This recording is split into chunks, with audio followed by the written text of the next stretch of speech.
बरहापीडम्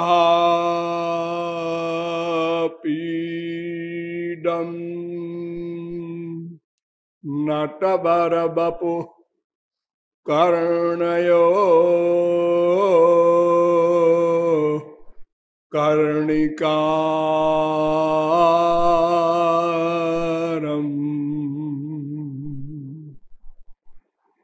बिभ्रद्वासः कनककपिशम् वैजयन्तीं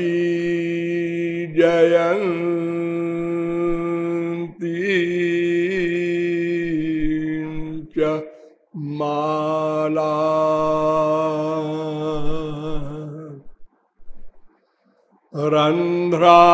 रन्ध्रान् वेणोरधरसुधया पूरयन्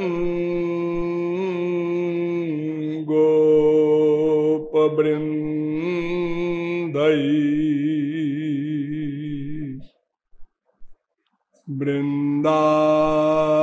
वृन्दारण्यम् स्वपदरमणम्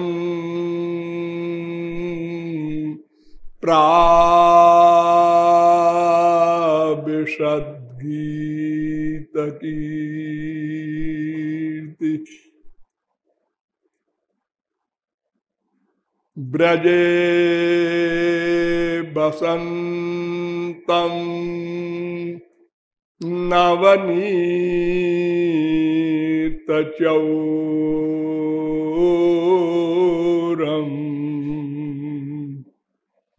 गोपाङ्गनानां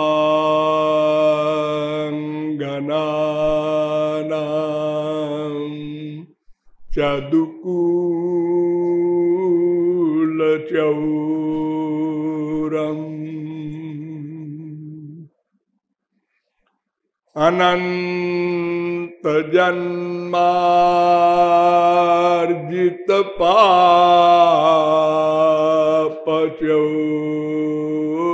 अनन्तजन्मार्जितपापचौरम्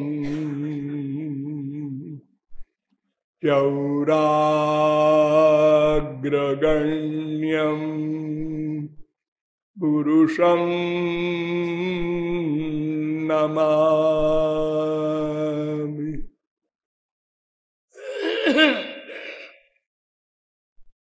नमः कमलनाभाय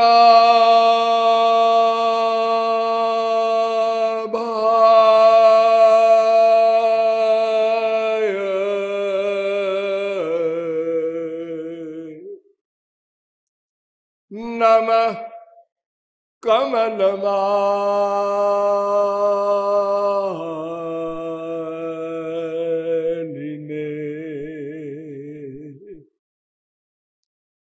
नमः कमलपादाय नमस्ते कमलेक्षण यो ब्रह्माणं विदधाति पूर्वं यो वै वेदांश्च प्रणोति तस्मै तद्वंह देवमात्मबुद्धिप्रकाशं मुमुक्षुर्वै शरणमहं प्रपद्ये।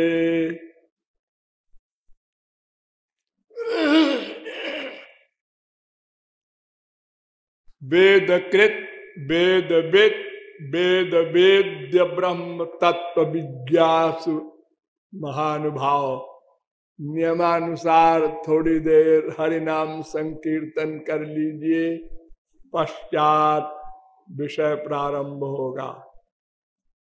भजो गिरिधर गोविंद गोपाला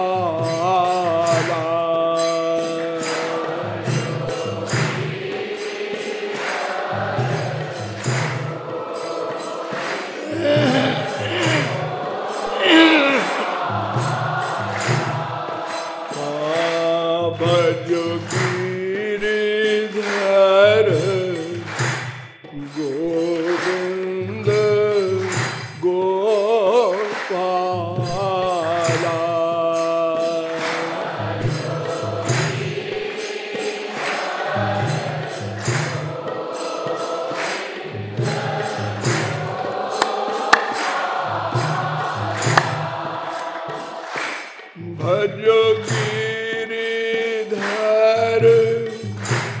गोविंद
बोलिए लाडली लाल की।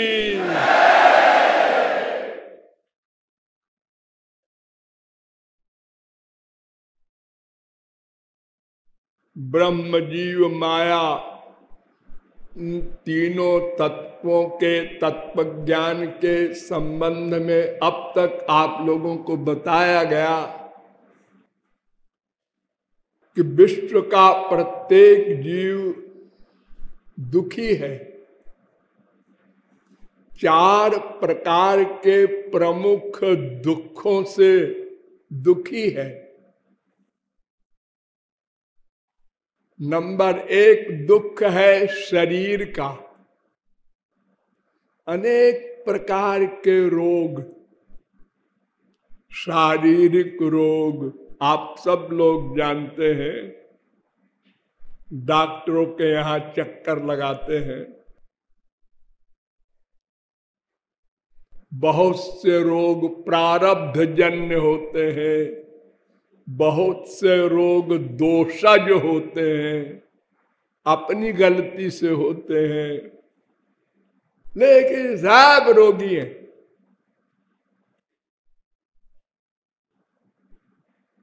और नंबर 2 इससे बड़ा दुख मानसिक रोग, काम क्रोध लोभ मोह मद मात्सर्य, अनेक मन संबंधी रोग। बहुत बड़ा पहलवान है, स्वस्थ है, शरीर ठीक है, खरबपति है, मन तो सबका रोगी है, सबका रोगी है। जब तक भगवत प्राप्ति न होगी तब तक रहेगा ये मानस रोग। काम बात कफ लोभ अपारा, क्रोध पित्त नित छाती जारा। 3 रोग सबसे बलवान हैं, बात पित्त कफ आयुर्वेद में, और मानसिक रोगों में काम क्रोध लोभ। भगवान ने गीता में कहा है ना, त्रिविधम नरकस्येदम, 3 प्रकार के रोग ये है मन के, काम क्रोध तथा लोभस, तस्मात् एतत्त्रयम् त्यजेत। अर्जुन को बेवकूफ बना रहे हैं।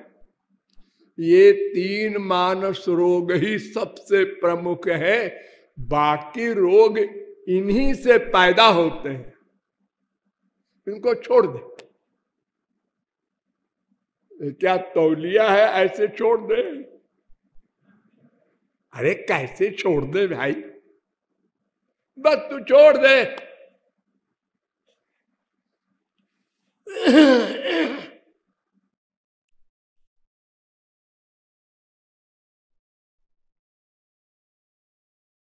तुलसीदास जी कहते हैं ये रोग सबके हैं।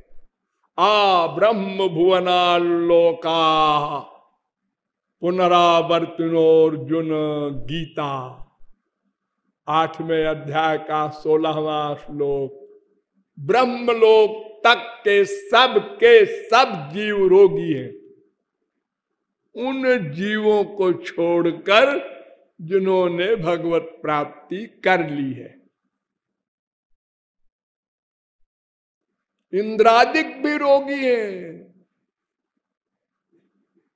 ये सारी बीमारी वहां भी है, स्वर्ग के सम्राट में, स्वर्गवासियों में तो है ही है।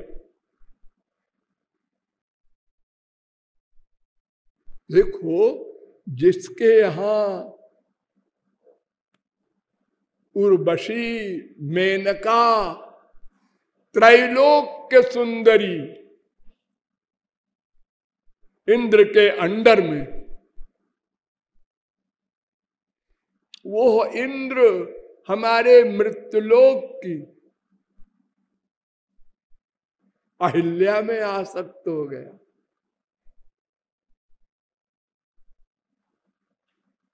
सब जगह ये मानस बीमारी है।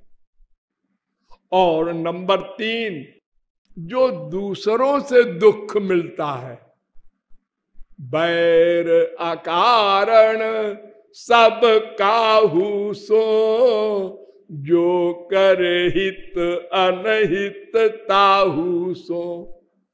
दुष्टों से,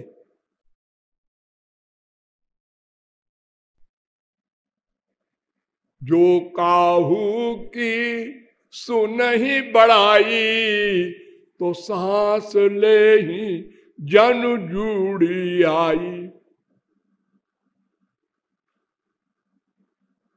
दूसरे के वैभव को देखकर उसको दुखी करना, परेशान करना, बदनाम करना, झूठा आरोप लगाना, हमारे इतिहास में संतों को कितना कष्ट भोगना पड़ा है।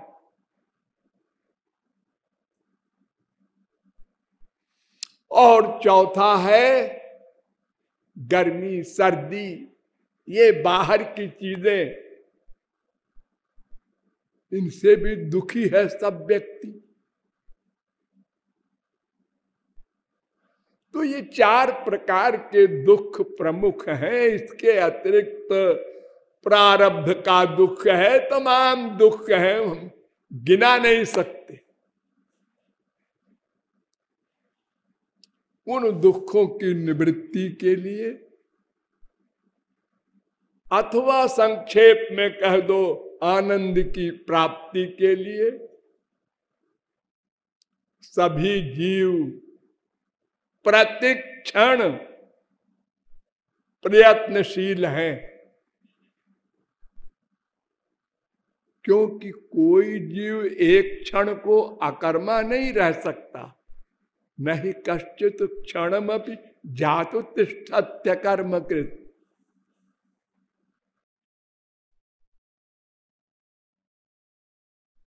इस आनंद प्राप्ति या दुख निवृत्ति के लक्ष्य को प्राप्त करने के लिए ब्रह्म जीव माया का तत्व ज्ञान परमावश्यक है। अतएव ब्रह्म तत्व पर विचार किया गया और बताया गया कि ब्रह्म जीव माया ये तीनों अनादि हैं, लेकिन जीव माया ये दोनों ब्रह्म की शक्ति है, ब्रह्म के अंडर में है। ब्रह्म इनका प्रेरक है,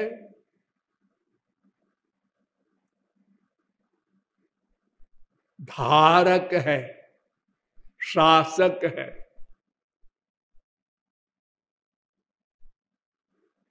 और अनेक प्रकार के ब्रह्म के लक्षण डिटेल में आप लोगों को बताए गए। उनको दोहराना, समय को गमाना होगा। आगे चलिए, जीव तत्व पर विचार किया गया और बताया गया कि जो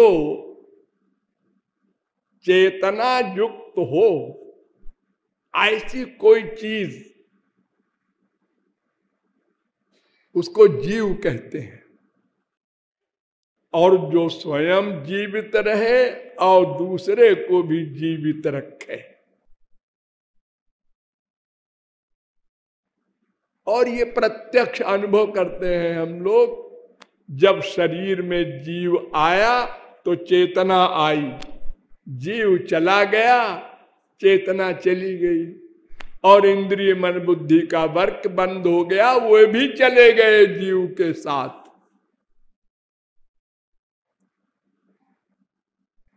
ये इंद्रियां खास तौर से दो प्रकार की होती हैं। एक तो ये इंद्रिय गोलक, गोलक जैसे पर्स होता है ना आपका, और पर्स में रुपया होता है। बड़े बड़े पर्स बहुत से लोग रखती हैं, देवियां खास तौर से अपने सामान बाल बच्चों के उसी में सब। और रुपया, मैंने एक दिन एक से पर्स लिया, हमने कहा कितना रुपया, उन्होंने कहा 5 रुपया। इतना बड़ा पर्स।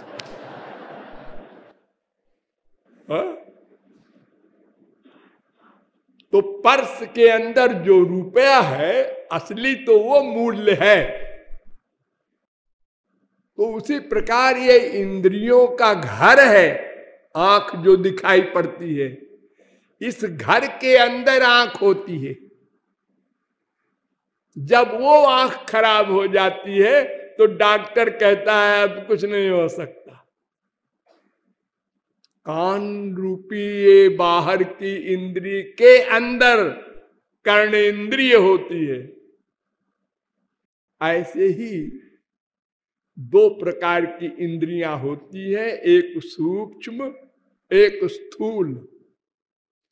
और मन तो सदा सूक्ष्म होता है, वो तो स्थूल होता नहीं।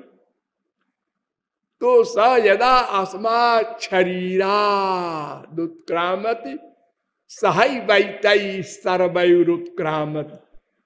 जब ये जीव शरीर छोड़ता है तो ये इंद्रिय मन बुद्धि भी सब उसके साथ जाते हैं। अकेला जीव नहीं जाता। और एक शरीर भी उसको देते हैं भगवान, सूक्ष्म शरीर। शरीर से छुट्टी नहीं मिलेगी बिना भगवत प्राप्ति हुए।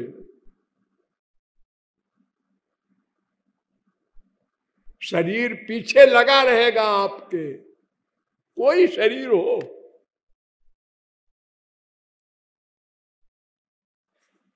तो इस प्रकार जीव चेतना युक्त होता है। और उसकी पहली परिभाषा है कि ये जीव भगवान की शक्ति है।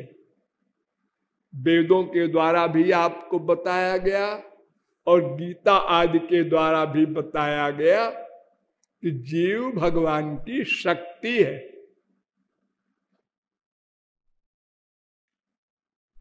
और शक्तित्व नांशत्वम व्यंजयत, शक्ति होने के कारण ही इसको अंश कहा गया।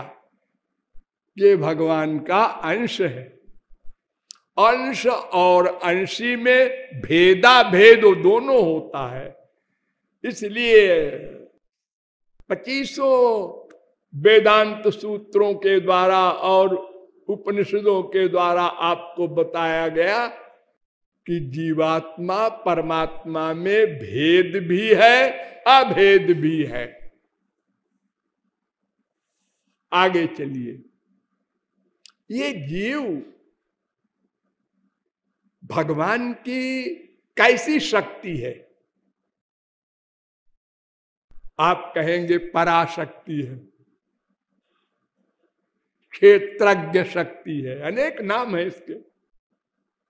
नहीं वो तो ठीक है, लेकिन एक तो अंतरंग शक्ति होती है और एक बहिरंग शक्ति होती है। तो जीव भगवान की अंतरंग शक्ति है या बहिरंग शक्ति है? वेद स्तुति हुई है भागवत में, स्वकृत पुरे स्वमी स्वबहिरंतर संवरणम। अबहिरंतर ये न बहिरंग शक्ति है न अंतरंग शक्ति है।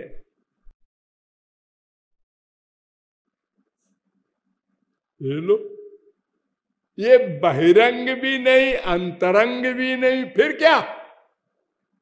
ये तटस्थ शक्ति है। यत् तटस्थम तु चिद्रूपम स्वसंवेद्याद विनिर्गतम रंजितम गुण रागेण सजीव इति कथ्यते। नारद पांचरात्र। माया के गुण से रंजित हो,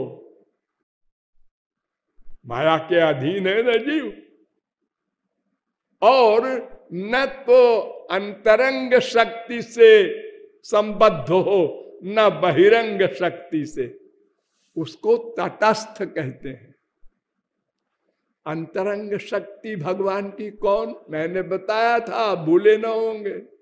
स्वरूप शक्ति, पराशक्ति, चित शक्ति, योग माया, ये अंतरंग शक्ति है।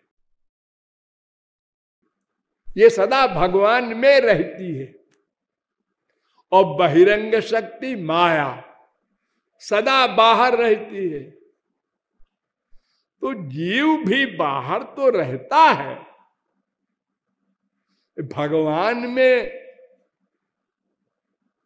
जीव का वास नहीं है। क्यों? समझिए गधे की अकल से, सूर्य होता है, हाँ, उसकी किरणें होती हैं, हाँ, तो सूर्य की किरणें सूर्य से बाहर है ना, हाँ, वो कभी सूर्य में लौट के तो नहीं जाएंगी, वो सूर्य नहीं बनेंगी, नहीं। लेकिन सूर्य के बिना सूर्य की किरण का अस्तित्व नहीं है।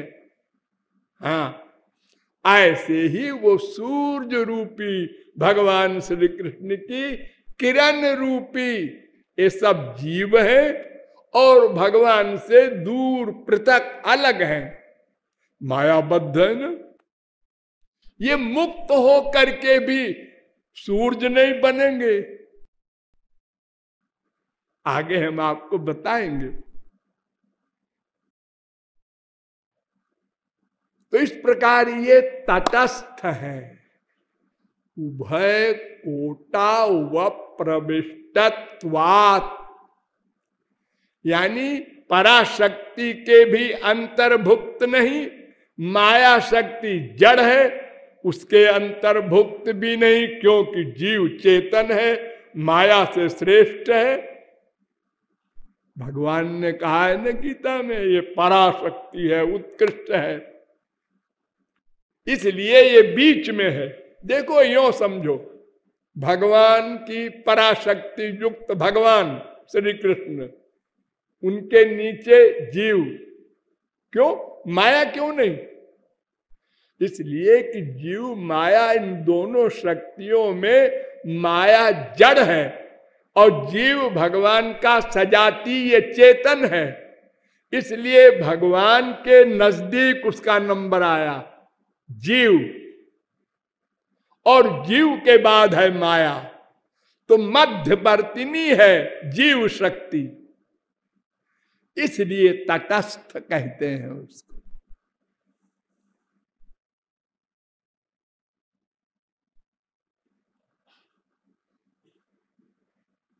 ये दोनों में इसकी गिनती नहीं, न पराशक्ति इसको अपनाती है, उसके अंतर्भुक्त भी नहीं, और माया के अंतर्भुक्त भी नहीं, वो जड़ है, ये चेतन है, इसलिए ये तटस्थ है। तो तीन बात मैंने आप लोगों को बताई। जीव भगवान की शक्ति है नंबर एक, तटस्थ शक्ति है नंबर दो, और भगवान से इसका भेद भी है अभेद भी है नंबर तीन। बस तीन बात आप समझिए।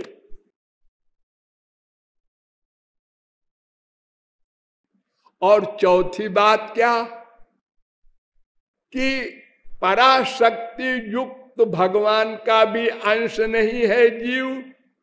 मैंने कल बताया था ना कि अगर पराशक्ति युक्त भगवान का अंश होता जीव तो भगवान के समान होता, उसको स्वांश कहते हैं। जो पराशक्ति युक्त भगवान के अंश होते हैं उनको स्वांश कहते हैं। ये जितने भगवान के अवतार हैं, ब्रह्मा विष्णु शंकर तमाम, ये लोग स्वांश हैं, कभी मायाबद्ध न थे न होंगे। और जो विभिन्न अंश है जीव, वो सदा से माया के अंडर में है, लेकिन सदा रहेंगे ये कंपलसरी नहीं।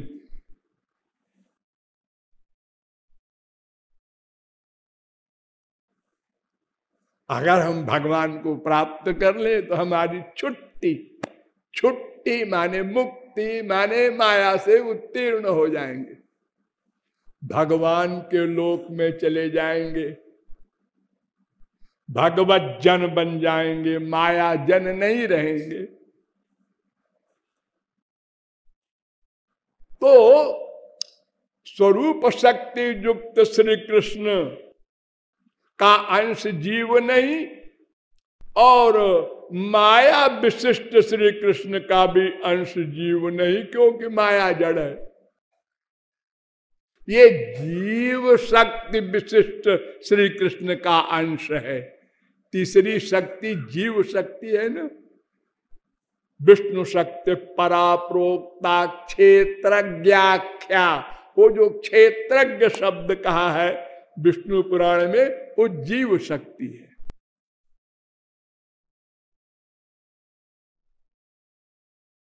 तो जीव शक्ति विशिष्ट श्री कृष्ण का अंश है जीव। ये चार बात। अब आगे चलिए, इस जीव का आयतन क्या है, यानी परिमाण क्या है, यानी कितना बड़ा है। तो तीन बात हो सकती है। या तो ये विभू होगा माने सर्वव्यापक, और या तो अणु होगा बहुत सूक्ष्म, और या तो शरीर के बराबर होगा। चौथी कोई बात हो नहीं सकती। अब तीन में क्या है इस पर विचार कर लो। तो ये विभू नहीं है नंबर एक, सर्वव्यापक नहीं है। ये तो अनुभव हो रहा है आप लोगों को, शरीर के अंदर है आप, बाहर नहीं है। ये तो अपना अपना सभी का अनुभव है, अपने अपने शरीर में सब व्याप्त है। शरीर के बाहर कोई अपने आप को रियलाइज करेगा क्या? और छोड़ो, अनुभव को छोड़ो, वेदों के द्वारा समझो।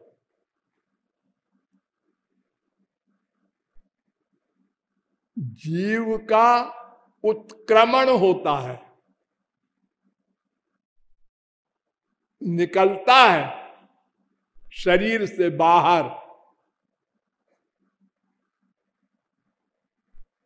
सयदा अस्मात् शरीरा दुत्क्रामति, कौशिकी उपनिषद 3 अध्याय का 4था मंत्र।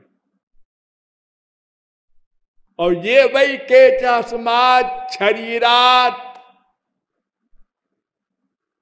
गच्छन्ति चंद्रमसमेव ते सर्वे गच्छन्ति। कौशिकी उपनिषद पहले अध्याय का दूसरा मंत्र। जब जीव निकल कर जाता है, हाँ, चंद्रलोक होकर जाता है। अरे हाँ, और फिर तस्माल्लोकात् पुनरेत्यस्मै लोकाय कर्मणे, बृहदारण्यकोपनिषद चौथे अध्याय के चौथे ब्राह्मण का छठा मंत्र। यानी परलोक से लौट के फिर आता है, शरीर धारण करता है। यानी उत्क्रांति, गति, आगति, ये तीन बात वेद कह रहा है। तो इसका मतलब ये कि सर्वव्यापक होता तो निकलता, जाता, आता कैसे? फिर तो यही मिल जाता। जैसे एक घड़ा होता है, घड़े के अंदर आकाश होता है, वो खाली जगह, घड़ा फोड़ दो, वो आकाश इसी आकाश में मिल गया।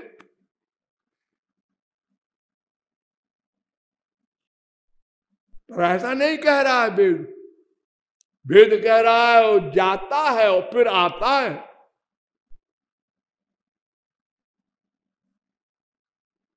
शंकराचार्य ने कहा पुनरपि जननम पुनरपि मरणम अपुनरपि जननी जठरे शयनम।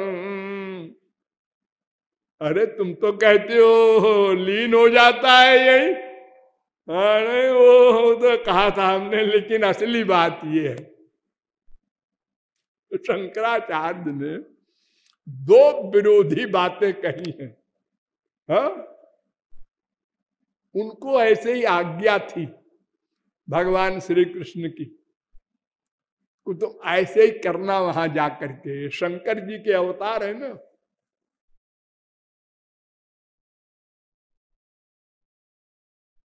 जनान मद विमुखान कुरु, पद्म पुराण में कहा गया, श्री कृष्ण ने शंकर जी से, तुम जाओ लोगों को मुझसे विमुख करो।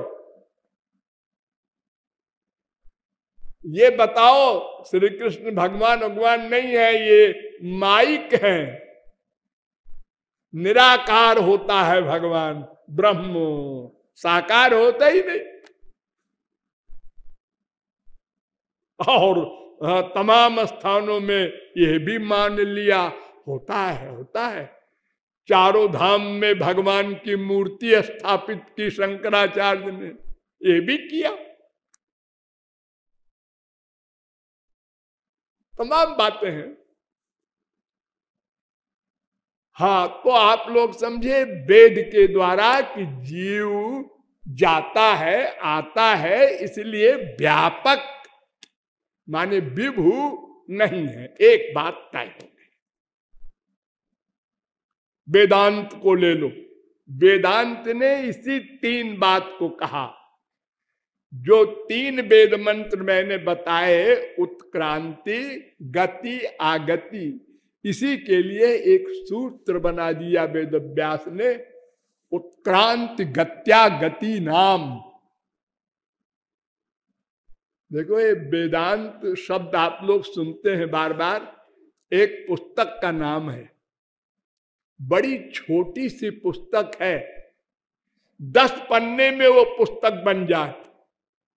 10 पन्ना कागज ले लो तो वो पूरा वेदांत उसमें लिख सकते हो। इतनी छोटी सी किताब है वो, और सबसे प्रख्यात, और सब जगत गुरुओं ने और लंबे लंबे भाष्य लिखे हैं उसके ऊपर। इसमें 4 अध्याय हैं कुल वेदांत में, और एक एक अध्याय में 4 पाद हैं।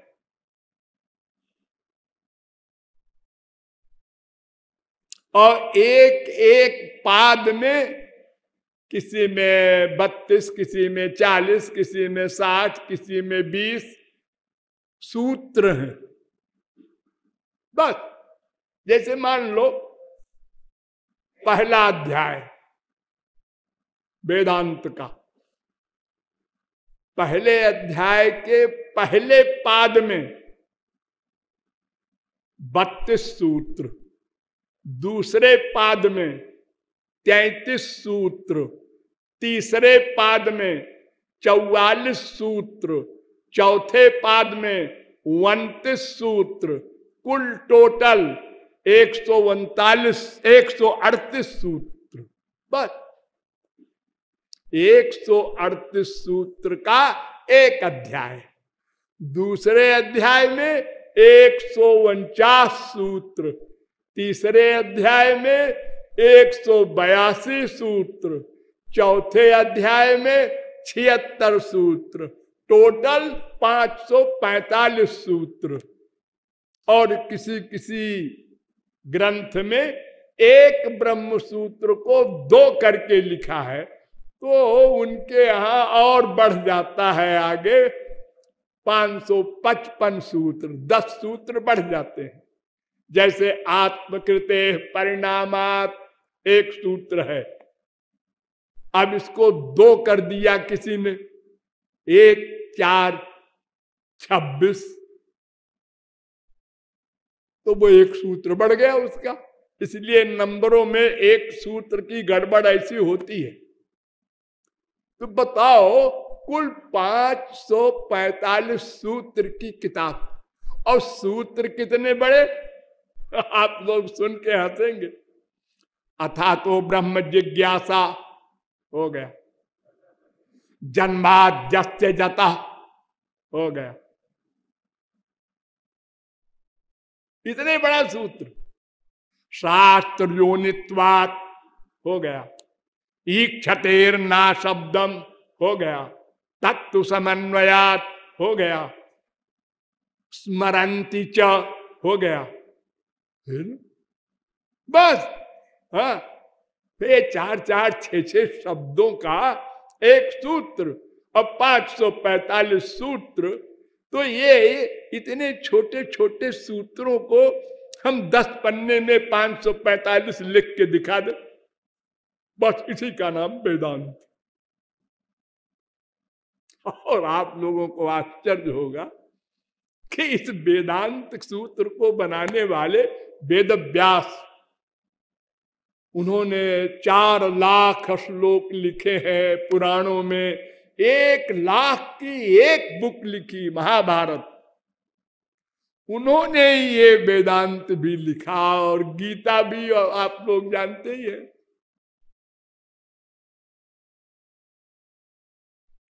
तो उन्होंने जब ये बुक लिखा तो सोचने लगे कि इतने छोटे से अक्षरों का हमने सूत्र बनाया है, इसका मतलब लोग कैसे लगाएंगे सही सही। कोई कुछ लगाएगा, कोई कुछ लगाएगा।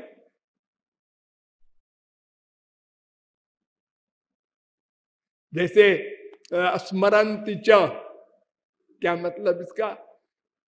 स्मृतियों में क्या, स्मृतियों में क्या, आप समझो क्या? अरे क्या स्मृतियां?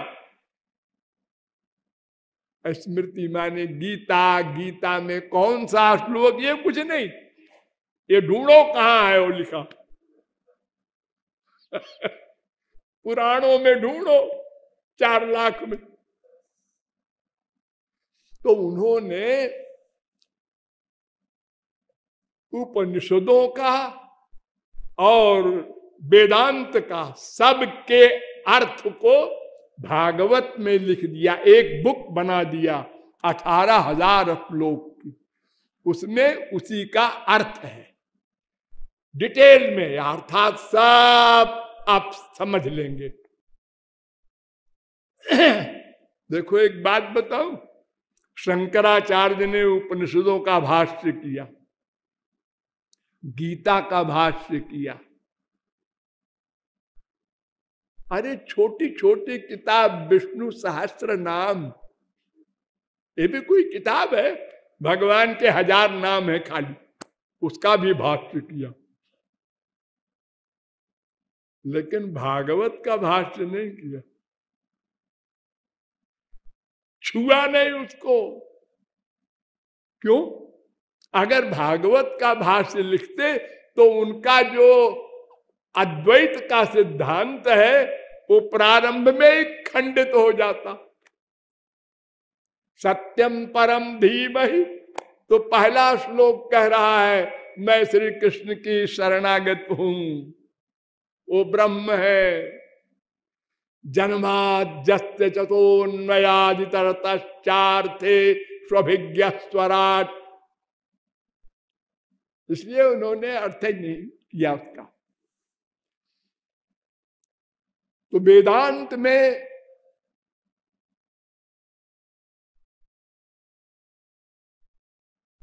दस सूत्रों के द्वारा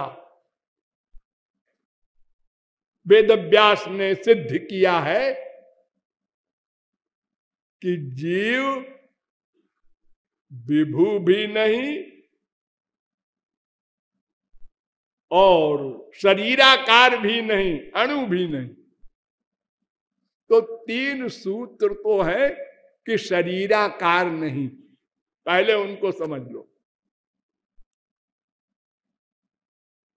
एवंच आत्मा अकार्ष्ण्यम, दूसरे अध्याय के दूसरे पाद का 32वां सूत्र। अर्थात जीवात्मा शरीर के परिमाण का नहीं हो सकता, ये गलत है। क्यों? इसलिए कि अगर शरीर परिमाण का मानोगे तो चींटी की आत्मा हाथी में कैसे समाएगी, और हाथी की आत्मा चींटी में कैसे घुसेगी। और फिर एक ही शरीर में जब हम पैदा हुए 1 फुट के थे, फिर 2 फुट के हुए, अब आत्मा कैसे होगा? वो तो 1 फुट की आत्मा पैदा हुई जब तब, अब हम 2 फुट के हो गए, 4 फुट के हो गए, 8 फुट के हो गए। हाँ हाँ, 8 फुट के लोग हैं हमारी दुनिया में, आप लोग हंसिए नहीं।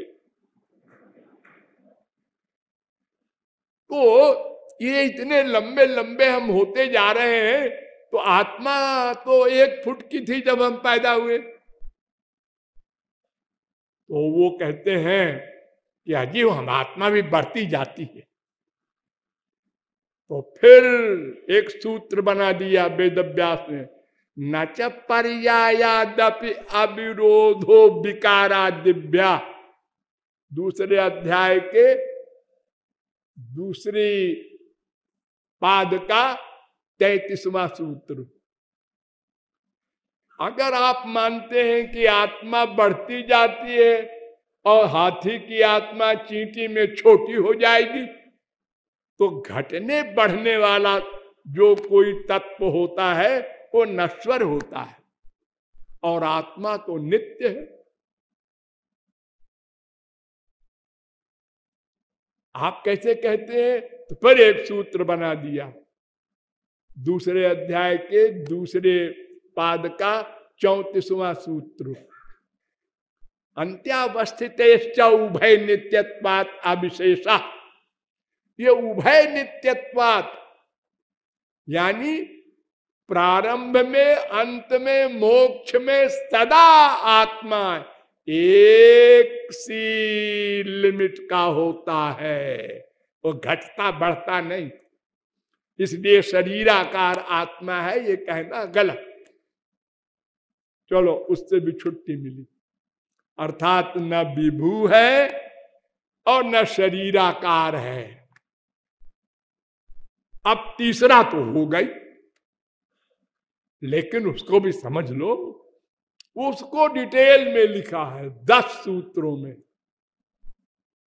नंबर 1 मैंने बताया आपको, उत्क्रांति गत्या गति नाम।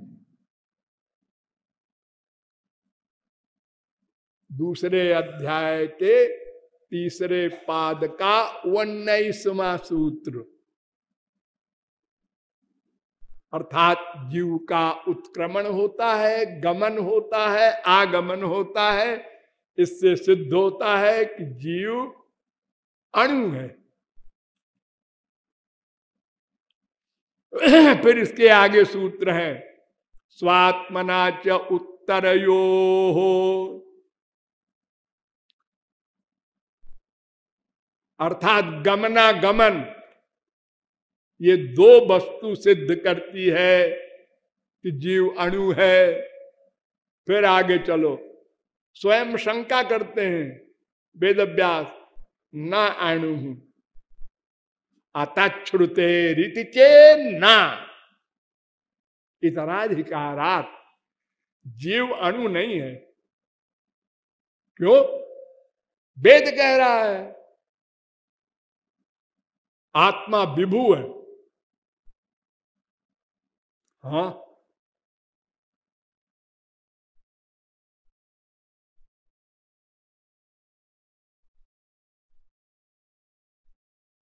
तो नहीं नहीं नहीं, वो आत्मा जो विभू कह रहा है स्वयं उत्तर दे रहे हैं वेद व्यास उसी सूत्र में। न अणु, अणु नहीं है ऐसा मत समझना कि वेद में ये लिखा है कि ये आत्मा विभू है। ये उस आत्मा के लिए लिखा है जो परमात्मा है। ये आत्मा शब्द जो है ये परमात्मा के लिए भी वेद में आया है, जीवात्मा के लिए भी। आत्मा बारे दृष्टव्य श्रोतव्यो निध्यासितव्यो मैत्रेयी, ये भगवान के लिए आया है। आत्मा या आत्मनि तिष्ठत, ये भगवान के लिए आया है। एष मा आत्मा, ये भगवान के लिए आया है। सता आत्मा, ये भगवान के लिए आया है। इसलिए जीव अणु ही है। फिर आगे स्वशब्दोन्मानाभ्यांच, उसके आगे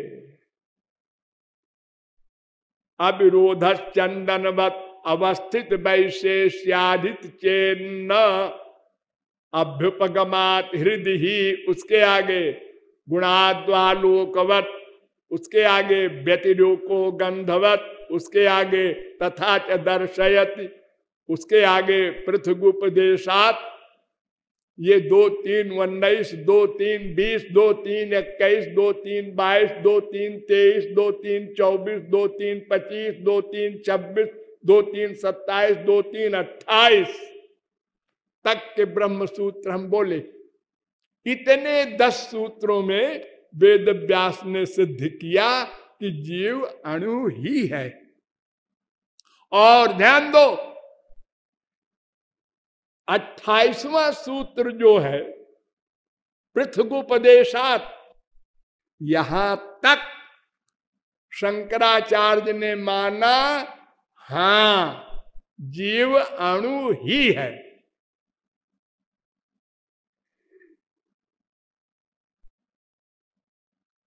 उत्क्रांति गत्या गति श्रवणानि जीवस्य परिच्छेदम प्रापयन्ति, शांकर भाष्य। जीव परिच्छिन्न है माने सर्वव्यापक नहीं है। अब दूसरे अध्याय के तीसरे पाद का 29वां सूत्र आया, तदगुण सारत्वात् तद व्यपदेश प्राज्ञवत। बदल गए इसमें शंकराचार्य। उन्होंने कहा नहीं नहीं नहीं नहीं, जीव अणु नहीं है तो सर्वव्यापक ही है। ये 29वां सूत्र जो है इसका अर्थ है कि तद्गुण सारत्वात्, तत् माने जीवात्मा, शुद्ध जीवात्मा का जो गुण है ज्ञान, उसके गुण जो है ज्ञान, वो केवल उसी को बोल दो अगर तो भी जीवात्मा का बोध हो जाएगा। कैसे?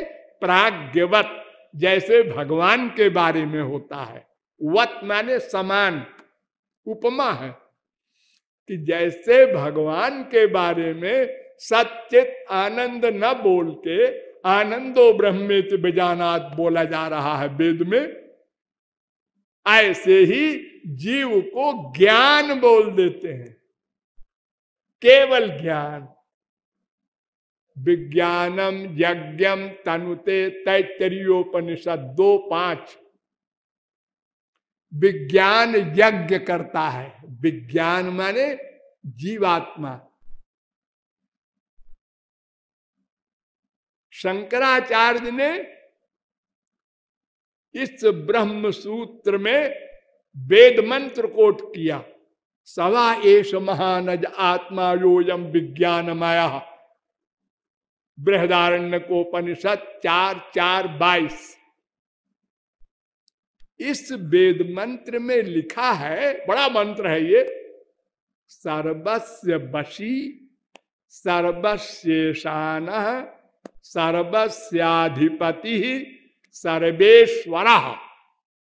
4 शब्द, ये 4 शब्द ब्रह्म के लिए आएंगे ना। सर्वेश्वर जीव तो नहीं, सर्वस्याधिपति जीव तो नहीं, सर्वस्य वशी जीव तो नहीं, ब्रह्म। और इन्होंने इसको जीववाचक बना दिया इस वेद मंत्र को। और ध्यान दो, इसी वेद मंत्र को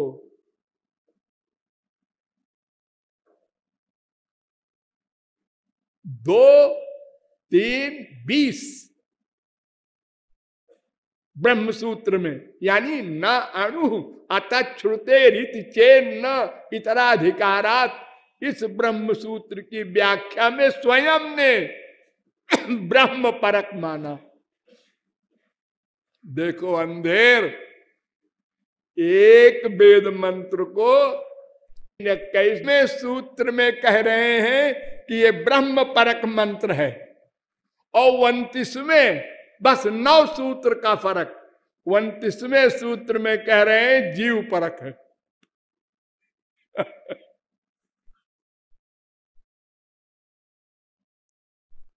तो इन 10 सूत्रों में, और ये वेद व्यास कौन है जिनके खिलाफ शंकराचार्य ने लिखा है?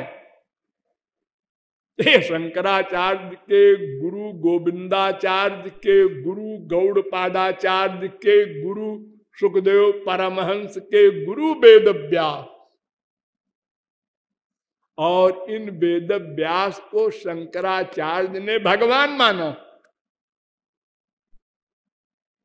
अपनी राइटिंग में लिखा, कापिच कृष्णायंती कस्याश्चित् पूतनायन्त्या अपिबत स्तनमिति साक्षात् व्यासो नारायण प्राह। नारायण व्यास ने लिखा है। वो गोपियों के विरह की दशा, आत्मकृते परिणामात् सूत्र है आगे। भगवान ही संसार बन गया।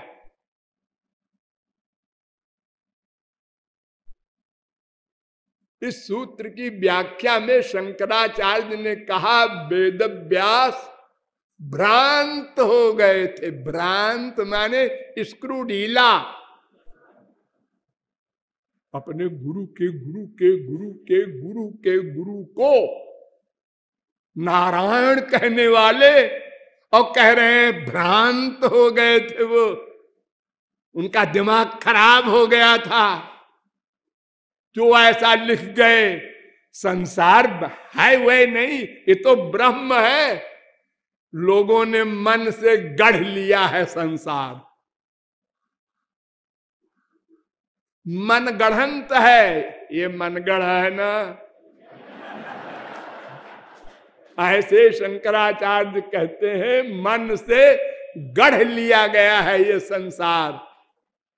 तो क्यों जी, अगर कोई चीज मन से गढ़ी जाएगी तो मन से नष्ट भी की जा सकती है।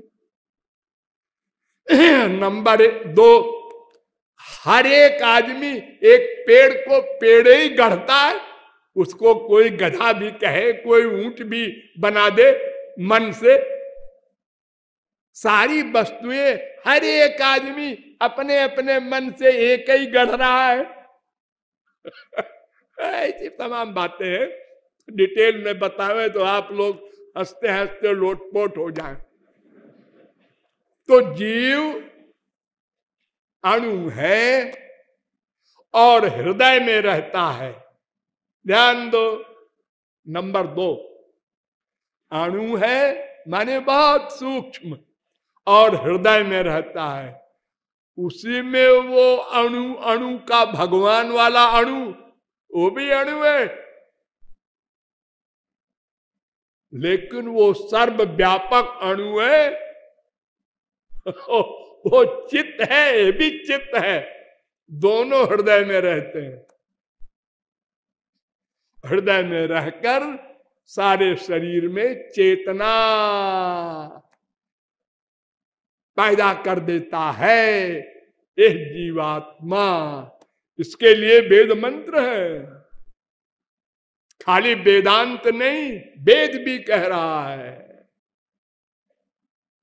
हृदय ही एष आत्मा, हृदय ही एष आत्मा।